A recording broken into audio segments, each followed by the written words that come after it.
Hey, I'm Alex Radcliffe from Board Game Co., and today I'm doing a viewer-requested video. I'm ranking all of my Awaken Realms titles, and to be more specific, I'm ranking every Awaken Realms game because I'm pretty sure I've played them all, except for Nemesis Lockdown, but I've played Nemesis and Nemesis Retaliation, and I'm bundling all those together anyway, and I'll also be ranking all the Awaken Realms Light titles as well. I'll be putting them all in order, going from least to most, similar to what I did with the Simon video a few weeks back. That's where I got the viewer request from, because someone said, hey, do this Awaken Realms. And speaking of which, if you want me to do it with any company's games, assuming I've played a good amount of them, I'll do it. If I've only played 2 games from a company, or if you're like Orange Nebula with 2 games under your belt and a third on their way, I'm not going to do it there. But if there's a reasonable company you want to see this done with, I'll happily do it. Today, we're going to go ahead and rank all these games. And there are 16 games to get through, and that's bundling both Tainted Grails together, bundling all 3 Nemesis together, although I will talk my thoughts about the experience I've had with them. And we're going to start from the very bottom, number 16, and I will include rankings in all of these. We're going to work our way up to my favorite one, and starting in at number 16, we have This War of Mine, one of Awaken Realms' more popular games. Oh, and very important disclaimer, please keep in mind that I do work for GameFound, and GameFound and Awaken Realms do have shared ownership. They are separate companies, they do have some shared ownership, so taking that into account for any bias, but again, I'm going through these, ranking them in general. So starting from the bottom over here, we have This War of Mine. This War of Mine is a game that I famously is a little egotistical. If you watch my channel and watch my videos, and you are that kind of person that watch board games videos, then there's like at least 17 of you out there that know that I don't like This War of Mine. Famously really does that. Let's be honest, board game reviewers are like H-list celebrities. We barely register on any form of awareness outside people who watch videos telling them which board games to get. It's a very, very subgenre of the world. Although I appreciate you being in it, because that's how I have a job. Anyways, as far as This War of Mine is a game that I don't love. I respect what it's doing. I think it's a great game. You can check out some of my criticism of it in I don't know if I ever did a full review, but I did a video with Asaf from oh my gosh, Easy Board Games. You can check that out, called Top 10 Worst Games in Easy Board Games Collection. Check that out if you want to get my thoughts there. I've covered it in other videos, but the basic idea is, to me, it's a punishing experience. It's an experience that mimics the feeling of war, the feeling of you can't really survive. How can you go ahead and find that one more thing and dig through the rubble here and survive the night and go on an adventure and an excursion and deal with like the choose your own adventure that basically all the choices are bad. It mimics the feeling of desperation in war, and I respect it for what it's doing. It's also not how I want to spend my time. I want to spend my time having fun. I want to spend my time enjoying things. And there is an interesting conversation to be had about the nature of restriction and punishment within games as to when that is something that is fun and satisfying to overcome versus when it's something you don't like. And everyone will have their own level. This is why This War of Mine is actually a very well-respected, very well-liked game. For me, it's not one that I've enjoyed. And it's one that I knew I wouldn't enjoy going in. I shouldn't say knew. I should say I had confirmation bias that I did not think I would like it based on everything I knew about it. But enough people were like, you have to try it, that I was like, fine, I will try it. And I tried it, and I still don't like it. But again, confirmation bias is a thing, I will acknowledge that. But ultimately, This War of Mine to me is a 2 out of 5. Not a game that I enjoy playing, and obviously ratings in general don't reflect my judgment of the game because I recognize it for being great. They reflect my own personal experience and what my ratings mean, which you can check down below, and I don't want to play This War of Mine again. Not a game for me, respect what it's doing, not for me. Coming in at number 15 on the list, we have Flick of Faith. Flick of Faith is from Awaken Realms Light, and you will notice that Awaken Realms Light games do rank a little lower on this list for the most part. And Flick of Faith is one that I thought Flick of Faith was a fun experience that I would rather play Crokinole every day of the week. I like the powers and abilities within Flick of Faith. You're basically flicking little discs along a mat over here, trying to land them in the center, knock people's discs out on islands, utilizing various abilities, doing things blindfolded. I think there's a blindfolded card, I can't remember. Anyway, there's a lot of fun little things going on in the game. But it's just chaos to me. I didn't love the experience. To me, partially because I already love Crokinole, Flick of Faith added powers and abilities, which is fine. I don't mind that. I like powers and abilities in general, but I think the overall playing surface felt so substandard for a game that's going to be flicking, and I am coming in as somebody who's like, it's kind of like introducing people to instant coffee. It has a place, but if you are a coffee snob, you're going to be biased pretty heavily against it, and I'm a coffee snob when it comes to flicking small little discs towards the center of a space, because I like Crokinole a lot. Flick of Faith has been generally well received, got an expansion and everything. It's not a bad game, but there are other flicking games even moving past Crokinole that I'd rather play first. Flick of Faith to me, 2.5 out of 5.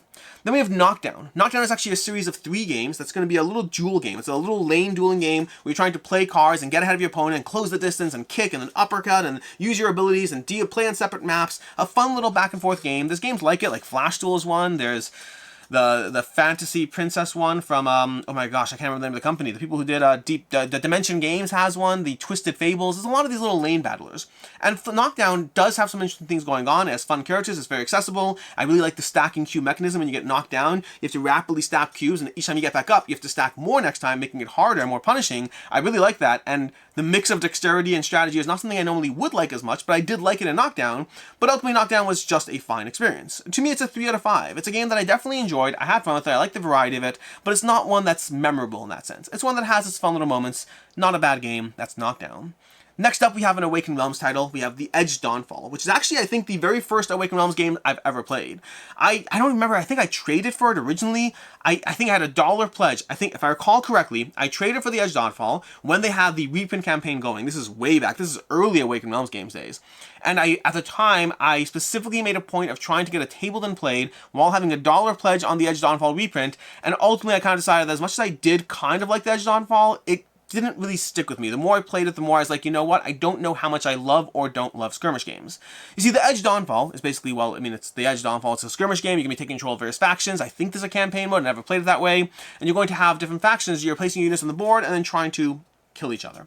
I like skirmish games to an extent. And The Edge Dawnfall is one of those times where I love the miniatures. One of my first big box miniature games, and I was definitely pulled in by the sheer table presence of the game. I remember playing it, I remember my kids playing with it, I remember like actually playing the game, I remember enjoying it. I remember watching a live stream with Tom Vassallo, he's like, oh yeah, I like The Edge Dawnfall. And I was like, okay, but are you like, is it in your top 100? And he's like, no. And I was like, oh, it was like a live stream Q&A, whatnot. And he's like, not in his top 100. I was like, oh, I want it to be in your top 100 because I was invested in wanting to like it. The more I played it, the more I thought it was fine. It started off a little higher, but as I started to play it more, and I think it has an audience, I just don't think pure skirmish games are as much for me. I like having as much external factors going on. The Edge Dawnfall definitely had a lot to actually get it tabled, and I think the end result was a good game, but not one that stuck the landing. Although again, I think it's more a reflection of skirmish games. I find myself being very particular about when I do and don't love skirmish games. For me, The Edge Dawnfall is a 3.5 out of 5. Next up, we have Platformer. Coming in at number, I think 11 we're up to if I'm not mistaken, but we have Platformer, basically, and Platformer is another Awaken Realms light title. Technically the last one, it depends on how you count Tamashii. Well, it says light on the box. Tamashii is going to be higher up on the list. Platformer. Platformer is a good game that I still want to play more on. It's one that, Platformer is basically a game where you're playing a platformer game. You're trying to climb up ladders, trying to get not get knocked down as you try to take down the various bosses at the top. It's an interesting little experience that tries to mimic a video game feeling on your table. And I think it did a good job at being a cutesy, unique experience. I think it very much, to me, it's one of the better Awaken Realms light game. Tamashii, well, I mean, I think inherently it's so higher up over here. Tamashii feels like an Awaken Realms game that just happens to have Awaken Realms light on the box, and Platformer feels like an Awaken Realms light in terms of the best version of it. I almost wish there was more Awaken Realms light games coming in the vein of what Platformer is doing, because even though Platformer is not a keeper for me, it is one that I think it was very unique, it was very charming, great aesthetics, great art, production, all that, and a very unique kind of platformer theme. Like the idea of climbing things up, very, very different game, and I think that there's room in this space for different games. Granted, Flick of Faith and Knockdown and Platformer are all being fairly unique, so I guess they are hitting that uniqueness kind of thing, but as far as the, yeah, I liked it. I liked Platformer, I enjoyed it, I remember going through it, I remember having fun with it. To me, it is a 3.5 out of 5. Next up, we have the Nemesis series, and I know it's almost criminal that it's rated this low. Nemesis is one of Awaken Realms' most popular games. I don't think it's one of. I think it's their most popular game, period. I think the original Nemesis rated 17 out of, it's ranked 17 on BGG, 17th highest game of all time, or somewhere in that range. And Nemesis also represents some of the best game sessions I've ever had in board games. It also represents a lot of mediocre game sessions. I've had both when it comes to Nemesis. I've had games that were, oh my gosh, look at the story that unfolded and look how much fun this was. I remember putting out a first impressions. You can still Google, like, you know, Board Game Co. First Impressions Nemesis. There's still a video out there where I'm gushing about the game. And I'm clear, it's after my first game ever, and I loved it. And I was like, I get the hype. I see what's going on here. And the more I played it, I don't think I ever had an experience as good as my first game. I had other good experiences and other mediocre experiences where it didn't work as much for me. Turns out I like running and gunning through the hallways, destroying various enemies along the way, and the process of Nemesis kind of introduces some incredibly cinematic moments, and other times for me just a game experience that doesn't deliver as much. Game experiences where you're more uncertain who your allies are or are not, which could add to the fun, but other times not as much. Being shot in the back by someone who has another goal can be cinematic if it happens at the right point of the gameplay, or it could be frustrating at the wrong point of the gameplay. The overall Nemesis for me, again, it's a game that works tremendously well for so many people, but for me it's going to come in at a 3.5 out of of 5 overall for the series. Just ranking it where it is one. Like I never actually played Lockdown, to be fair. I never played Lockdown. I played Nemesis a bunch of times, and I played Nemesis Retaliation a few times as well, hoping and wondering if that might change things for me, and it didn't. It continued to build on the Nemesis legacy. It continued to do things well. I think if you like Nemesis, you'll like Retaliation. It will provide more variance to the experience. For me, no experience ever matched that very first game of Nemesis I ever had, and for me, ultimately, as popular as Nemesis is, it's one that just doesn't work for me as well. The visuals are beautiful. That Sun-dropped original version, those like little blue aliens, it's a beautifully produced game. It is a well-loved game. Not for me. Coming in, we have our first 4 out of 5. That's going to be the Tainted Grail series, and this one I have a pin in it depending on how things go. I've played both Tainted Grail, the original, and Tainted Grail, Kings of Ruin, and played is a relative term. I've given both of them a few hours of my life. I have not dived deep into these experiences. Other experiences in the Awaken Realms campaign games I've gotten further into. Tainted Grail, I'm still in baby steps on both of those games, and I like both of those games. I think they're both very satisfying, very solid, but they also fall into the category of like, not love. I think for me, Tainted Grail, the biggest comparison I give, and you'll notice it's not yet on the table, or not yet in the order, but ISS Vanguard is going to rank higher than Tainted Grail for me. I like the experience more, and when I'm looking at games that are going to give me an epic narrative cinematic experience across 100+ hours of gameplay, it's not that I don't like Tainted Grail. I do. I'm giving it a 4 out of 5. I've enjoyed my time with Tainted Grail, both of them. When I'm just looking at the various games that are all calling to my attention, and the campaign games that will or won't get my attention, at the end of the day, I do find that Tainted Grail is not one that I'm completely sold is worth the 100 hours diving into relative to the other things I could table.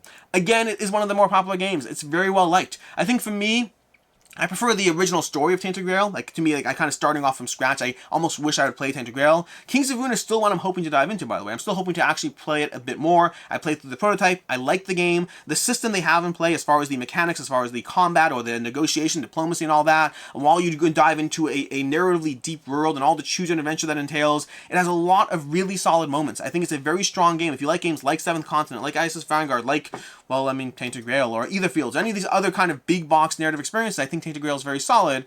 But for me, it's just lower down the tier on the ones I'm going to prioritize. A 4 out of 5, just suffering because there's too many other games that want my time. Coming in at another 4 out of 5, we have Tamashii. And Tamashii, I don't think is necessarily better than Tainted Grail, but it is one that I think is easier to finish through and play. It requires less of me, and so I'm looking at it with less intimidation and more willingness to dive in and see where it goes. Tamashii is one that I haven't played this since playing through the prototype phase, so I'll keep that in mind, but doing the prototype phase, I remember enjoying this one. I like the little kind of either solo or cooperative scenarios you could dive into, the little puzzle of managing your tokens and managing the little grid you're playing with while you level up your things as you go through it. I like what Tamashii was doing, and the shorter nature of it meant it's more absorbable for me, and one that I'm looking forward to diving into more when I have a chance. It doesn't intimidate me, it had promise, it had a unique theme. Cyberpunk is less my theme, I definitely prefer the world of Tainted Grail more, but Tamashii is still enjoyable, gave you a lot of challenging optimization within the puzzle, and is shorter so that I don't think it will become as worn down. My biggest critique was the enemies had a weird system that felt a bit abstracted in the game. The way an enemy kind of just has a card that latches onto you, it felt a little abstract. It works mechanically, it felt separated thematically. Coming in next, we have Etherfields, which I liked a lot. Etherfields I gave, I don't know, 20 hours of my life to, probably more than that. I played like 15, I played it a decent amount. I don't know how many scenarios or dreams I played through, but I gave Etherfields a decent amount of time, and I enjoyed the experience. It is one that Etherfields is a dream-based game. You're going on this kind of weird, undefined endpoint of a journey where you're just exploring, you're doing things, and there are things and stories that will be untold, but it is a game that's very much about the journey. It's about trying to figure out the right deck, going through these dream phases, and going on completely unique dreams that give you different challenges to go through. It's almost like an escape room inside a giant epic campaign narrative adventure, and it did a good job at kind of balancing both those things. I've had fun with Etherfields. The biggest problem is the same thing is going to be present in any large epic campaign game, which you don't have to be good, you have to be great. Because I have so many games calling to me at any given point. New games, old games, all these things are always there, and playing through games that ask you to give 50, 100 hours of your time, they just have to be that much better. And Etherfields was enjoyable. Enjoyable enough that, again, I gave it, I don't know exactly how much, but 15, 20 hours or whatnot. I got into it. I played through 10, 15, 20 dreams, whatever it was. Eventually, it is one that I was like, you know what? I've seen enough of this, and now I want to focus on other games, and so I did let it go. But that's going to be Etherfields, coming in at another 4 out of 5. Coming up next, we have ISS Vanguard, coming in at another tentative 4 out of 5, although this one I think will rise. I really enjoyed playing through ISS Vanguard. I've given that, again, even the prototype phase, the pre-prototype phase, the post, that's another one I've given like 15 plus hours of my life in terms of diving into that world, restarting that world and diving back into it, and I'll have to restart it again properly. It is a larger epic campaign game that gave me mechanically satisfying choices, gave me an incredibly satisfying upgrade phase, and I remember doing the campaign, people would make fun of the ship book as, like, oh, you're spending half your time working with a binder, and yet it has become recognized as one of the more satisfying moments of the game, as you deal with the challenges, you deal with crew uprisings, you deal with crew death, and the legacy they have on your journey. There's a fascinating system going on. It's almost like, if you ever played Mass Effect, it's like the in-between scenes of Mass Effect as you wander around, build your crew, upgrade everything you could upgrade. It's part of the gaming experience. It's not the homework assignment it was originally made fun of, and again, it got received incredibly well. ISS Vanguard is a well-loved game, a well-appreciated game, and for me, it's not just the fact that it was mechanically satisfying to play through the basic adventures, not just the fact that you level up and go through all these upgrading phases doing the ship phase, but also the fact that the story itself was impactful. The story itself gave me cinematic moments. There's still this one particular moment, I don't even know what it is, I haven't gotten to it, where people are like, oh, that's a moment in the game. Whatever that moment is, I don't even know what it is. I've experienced moments already that were impactful in the way they emotionally manipulated me, manipulate is the wrong term, emotionally affected me in the game, and there are more of those to come. It's a game I'm really looking forward to diving into. I have it as a 4 out of 5. I think it's one that probably will rise when I give it the proper amount of time, which I want to do, but too many games. Coming up next, we have Dragon Eclipse. And Dragon Eclipse is also a weird one. In fact, I probably should put this below ISS Vanguard when I think about it. It's hard to say for sure. I think I'm gonna retcon this video and put it below ISS Vanguard. Dragon Eclipse is another one that I definitely enjoyed. It's a lot of fun. It's kind of Pokemon-esque style gameplay of collecting dragons. And it is another campaign game, which is again where that problem is theoretically more accessible. I won't know until I play the final game. But what I did play of Dragon Eclipse was satisfying. They have this little card activation tableau, similar to what you see in Arc Nova, similar to what you see in Sid Meier's Civilization New Dawn. It's a little card activation tableau where you're trying to manage your actions of these various Pokemon-style dragons that you're training with as you go on a series of adventures that's going to have both kind of a point-and-click feel to it. As you get to certain points, you make certain choices, you visit the butcher, I don't know if it's a butcher, they're the dragons, it's not great. You visit the something over there, it gives you another choice, you visit something else, these open up these various story points, and so you're going through both a cinematically or narratively driven story, while also collecting more and more of these dragons to be able to fight with as you go through this encounter. I enjoyed the prototype I had access to, I like going through it, I felt that it started off very simple, but it definitely had challenging fights, especially in the prototype. Again, prototype has a limited set of stuff, but in the prototype, there were challenging fights to go through, and it was an overall satisfying experience. My hesitancies are around just how easy it is to manage as a campaign, and is it one that I liked the game I played on its own, or do I like it enough to play through it? Again, with ISS Vanguard, I already know I've given it 10, 15 hours of my life, versus Dragon Eclipse, I gave it a few hours of my life because that's all the prototype really had access to, so I don't yet know if it holds up to the actual experience it's promising. So I like it, with the caveat of I need to see where it goes, a tentative 4 out of 5.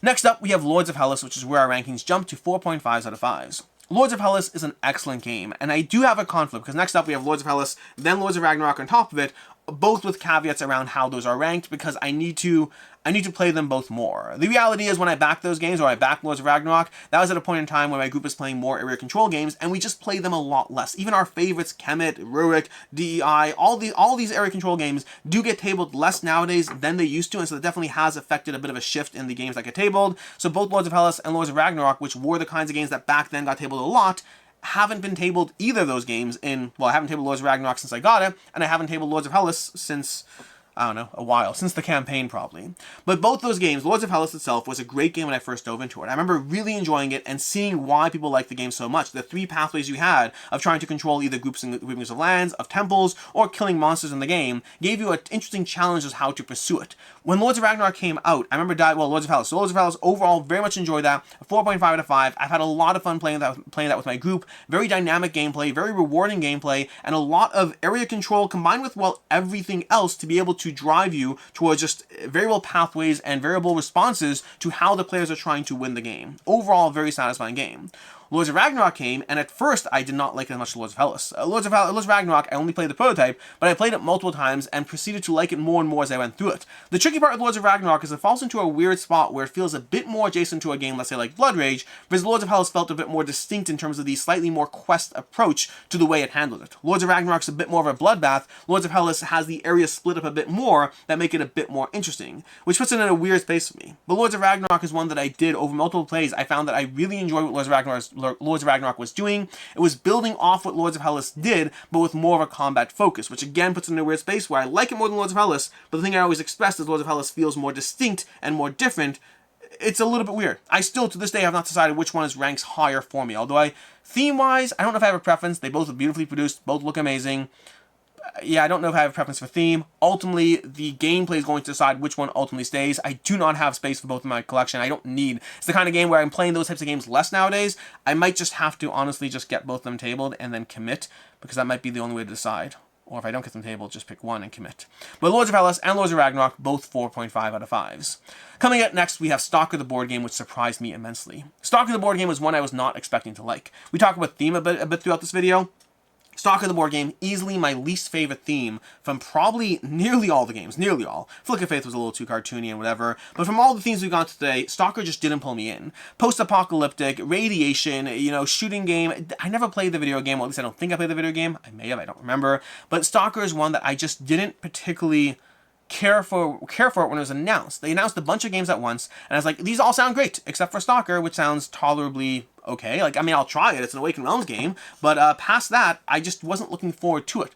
And it's one that I really did enjoy it. I thought it was a lot of fun to play through, and for me, the experience it gave you, and I know there were a lot of concerns about token management of the game, it's basically kind of a stealth-based approach. You're playing through with a bunch of characters, you have this situation that is giving you a narrative campaign game, but it's a narrative campaign game that's much more localized in terms of it's only a handful of missions. I think it's 3 missions per campaign, and there's multiple campaigns in the core box, then of course there's the expansions as well, but I really enjoyed going through that one. I thought it gave you a very solid stealth-based mechanic, very unique mechanics as far as the push and pull, or the push your luck aspect of where you shoot people, how you shoot people. It gave you variable pathways. One of the things I've set up with this game is I had a chance to demo this game at Origins, which meant I get to teach people how to play it and then watch them play the game. And when you do that with like 15, 20 groups and you see the sheer amount of pathways that people took in terms of approaching the game, it's one of those things that to me it feels a bit more linear in your first play, but then players did it totally differently as far as the types of approach, more stealth-based, not stealth-based, which direction they went, which order they unlocked events in, and that gave me a very strong appreciation to the way the game can be approached and played out. I really enjoyed Stalker the board game. I'm looking forward to the final game. It's a 4.5 out of 5. And then we have next up The Great Wall. One of my favorite Awaken Realms games. This is number 2 on the list, which might give you a hint of what number 1 is. But number 2 over here is going to be The Great Wall. I thought The Great Wall is excellent, and it's another one. It's actually interesting. There's a common trend I'm starting to realize here, but when it comes to Awaken Realms games, the ones I'm looking forward to the least tend to be the ones that do the best, because The Great Wall was another one where it's like, this is a worker placement game, which isn't Awaken Realms' normal type of game. And so I backed the game because I figured whatever. First of all, the theme, my kids love these types of miniatures, they're going to happily dive into it, but I'll try it out. I'll see if it's a game that's for me or not, and if not, Awaken Realms games hold their value, I'll turn around and sell it.